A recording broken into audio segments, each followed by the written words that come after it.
Hello, my name is Okpa Stother, and when I was 7 years old, I was assessed by the educational psychologist, and they said to me I might not be able to do things that other people might be able to do, such as have a dog, do GCSEs, and live independently. And when I was 10 years old, I was assessed by a clinical psychologist and play therapist, and they said I was on the autistic spectrum. I have proved everyone wrong, as despite what they said when I was 7 and being given the diagnosis of autism when I was 10, I have not let things stop me, and I've managed to achieve what I've wanted to. I could not have achieved them without the support of my family and my work colleagues and supportive friends around me. And these are just some of a list of all my achievements, which I'm really, really, really, really proud of. So the first one is passing my driving test second time, which was a really, really big achievement. And I think what they say about passing second time is that the best drivers pass second time as well. But yeah, so that's one thing they say. Living in my flat independently, this is responsibility, as I have to pay my own bills. Completing my BTEC level 3 in health and social care, which was equivalent to 3 A-levels. That was a big achievement, and it was a lot of coursework as well. Doing my own show called Out of Our Shell, which I do every other Wednesday on All FM 96.9, and I talk about disability and just things that are happening around my community, which I live in Manchester, so I talk about things that are happening there.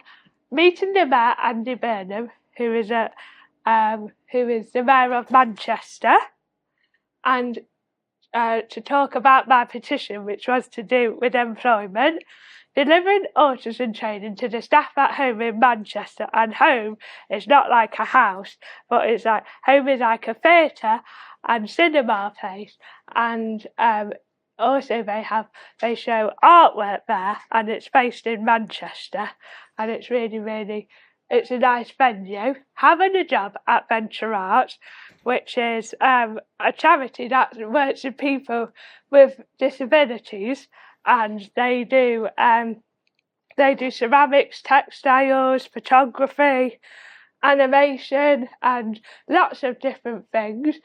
And I'm a public engagement assistant, where I'm the chair of the group, do talks, work on reception, and part of the equality and diversity group, and completing my internship, which was paid at home until April last year, and volunteered at Manchester Museum in the shop. And here is some pictures of my achievements. And that one is when I was doing my autism training at home. That one is when I passed my driving test. That one is when I was on the radio, and that one is just in my flat. So those are some of my pictures. And this is me with the Mayor, Andy Burnham. And what is neurodiversity and neurotypical? Let's talk first about what neurodiversity is about. So neurodiversity is conditions such as ADHD, autism, dyslexia, Tourette's, dyspraxia. And neurodivergent people tend to have a different way of thinking to neurotypical people, and a different way of processing information to neurotypical people. Neurotypical refers to people who have brains that work in a similar way to most of their individuals who are neurotypical. Develop skills such as social or organisational skills at around the same rate as others their age. And this is how Venture Arts views their artists. The artists at Venture Arts are all neurodiverse. And Venture Arts challenge that neurodiverse artists should have their work described and exhibited differently to neurotypical artists. The work of venture art artists has been shown in different venues in Manchester, London, and also some of our artists in a few weeks' time are also going to Venice to do some work over in Venice for about a month, which is really, really exciting. And they work elsewhere alongside the work of neurotypical artists. If you want to find out more information about venture arts, then you can visit their website, which is at the end of which is in the reference list that I have put at the end of the presentation. And here are some tips about how to enable a neurodiverse workforce. So here are some tips I'm going to give you of how to enable a neurodiverse workforce. So be patient. If a person needs to take their time doing something, allow them to do so and let them complete the task with support if needed.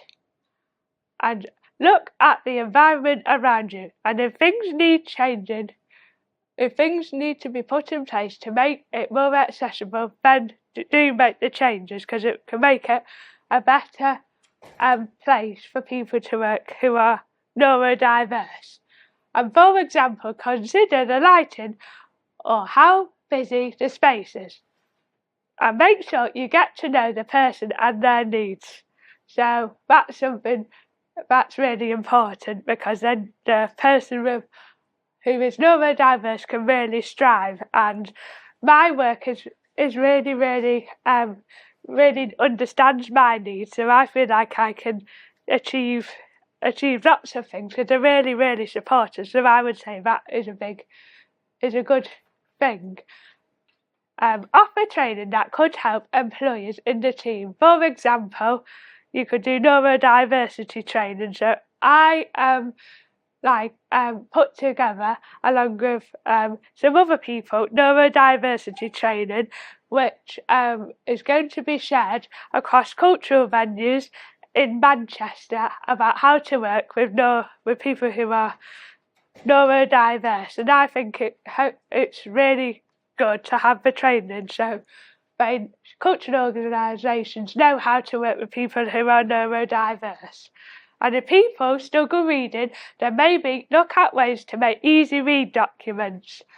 I made easy read documents at home, which is an arts venue in central Manchester, for people to read at the exhibition so they could understand what the work was about.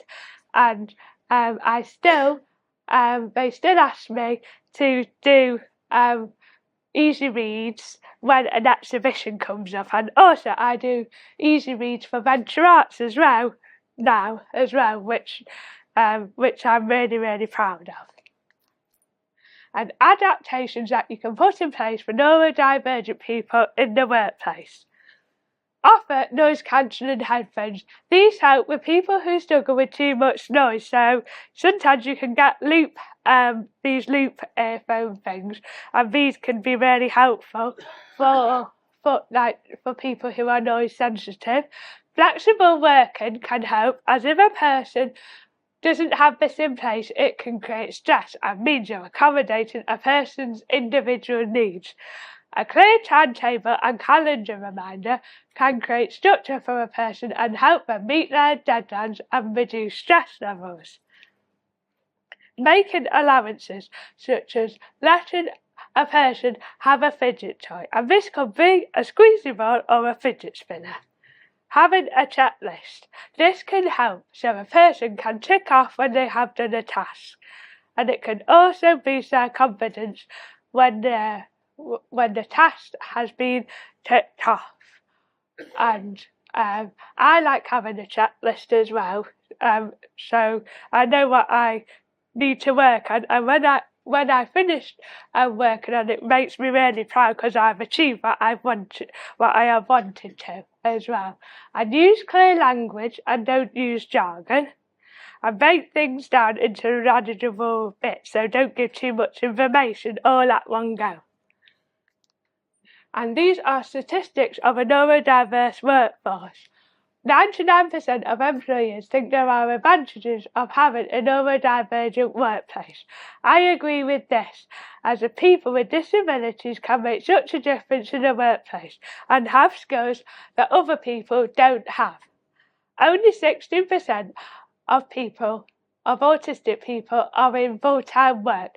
This is not many, and I think people should give autistic people a chance, as they can make a real difference in the workplace, and they are able to learn new things they might not have learned without having a job.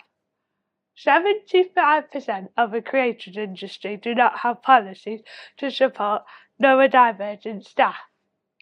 I think having policies in place is important, as if organisations don't have them in place, then the neurodivergent people won't be supported properly in the workplace and will not be able to do their best at work. And the ways I have benefited from being supported and neurodivergent at work. People understand my needs and know what I like and don't like. People in the workplace know I don't like it when it's too much noise or too busy, so if I want my own space, they are okay with me finding somewhere quiet to work. Patience. This has helped me in the workplace. People understand and know I will get the work done to the best of my ability and know I will complete it. And people give me clear instructions, and if I don't understand, they repeat, so I know how to complete the task. And sometimes bullet points can help when I get clear instructions, because it's an easy way for me to understand if they're bullet pointed. I have a schedule each week, so I know what I need to work on when I get in. And this helps, as I can focus on what needs to be done and completing it. I get my voice heard, and people are interested. And I created a petition about people with disabilities having the chance to work, and with my petition I spoke to the local mayor, Andy Burnham, and he was interested in hearing what I had to say. And benefits of having a neurodivergent person in the workforce. They think differently to other people, which can be useful, as a neurodivergent person might come up with something different from everyone else, which can be helpful, as it might benefit their other colleagues and generate new ideas. People who are on the autistic spectrum tend to stay focused, and even if the task is difficult, and get it completed to the best of their ability. Have good observational skills and notice things that other people might not see, things that need changing in the workplace that can make it better. So I noticed something that needed changing at Venture Arts, which was the flooring, because I noticed that it was a tripping hazard, and because I pointed it out, they changed it, and now it's not a health and safety hazard anymore. And how you could adapt communication at work to support neurodiversity colleagues. Ask the person what their preferred methods of communication is and how they would like to be supported with their communication. For example, if a person does not like doing Zoom calls, then maybe you could suggest they come into the office and do a meeting face-to-face instead. And when giving information, give it slowly and allow time to rest in between sentences. Some people with neurological conditions may struggle with too much noise being given to them all in one go. And if a person likes visual aids, which is like pictures, and you can get the pictures from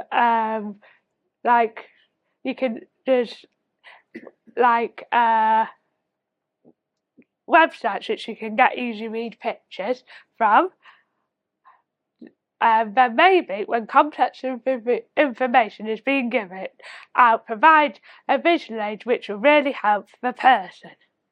And if you're not sure whether a person has understood a task, check it out, then write it down or provide it in another accessible format. So maybe like a video, you could provide it in a video, or some pictures maybe. And listen to what is being said and don't make assumptions about what an individual understands or not. Try to avoid jokes, as a person with autism might not understand and take them really literally.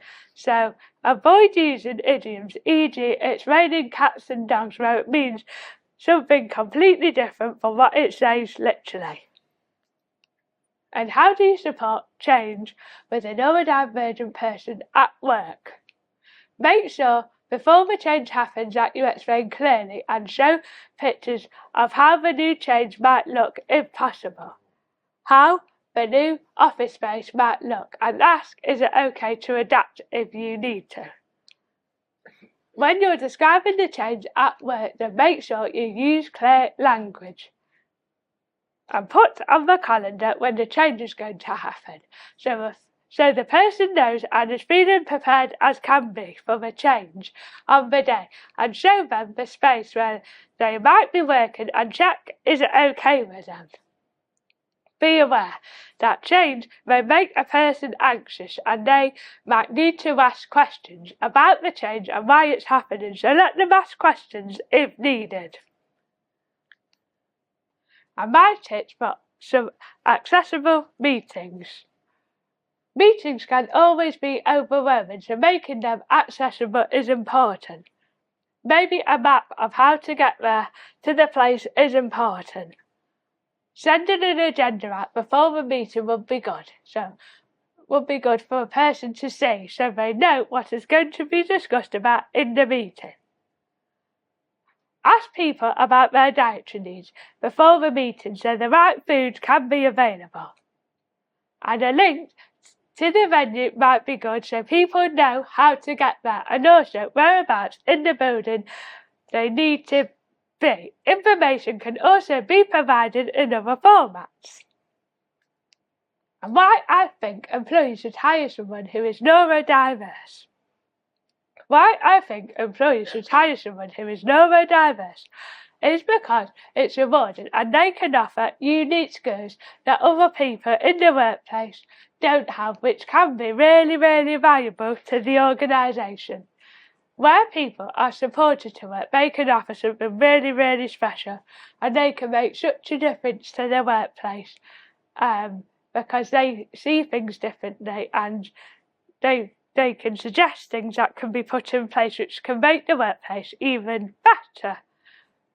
The neurodivergent person can also benefit by learning new skills in the workplace, and this will build their confidence, such as learning how to do easy read guides. This has really, really boosted my confidence, as I now know how to do easy read guides, and it's something I'm really proud of.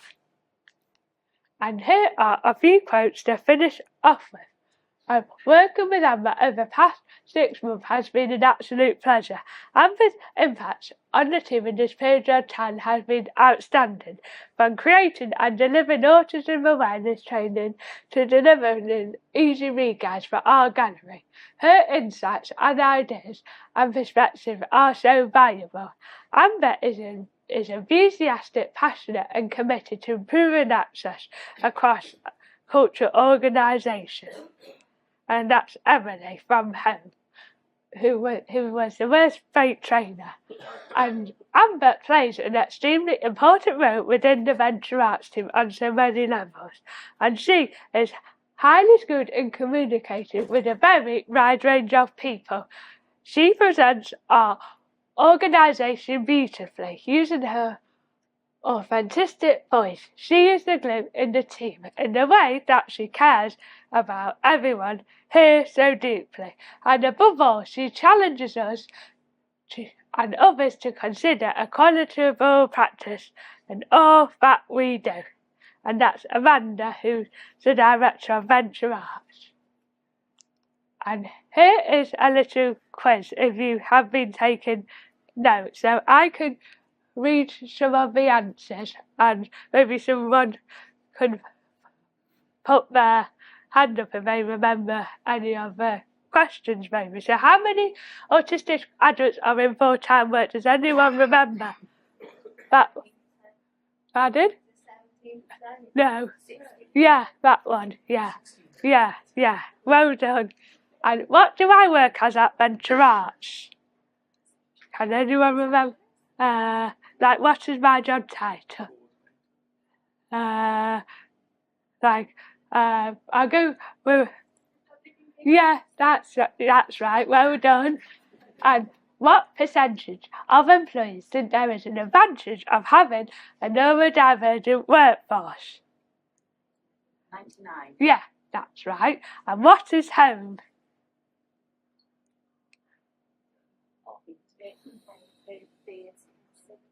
Theatre and cinema. Yeah, that's right. And can you name a neurodiverse condition? Dyslexia?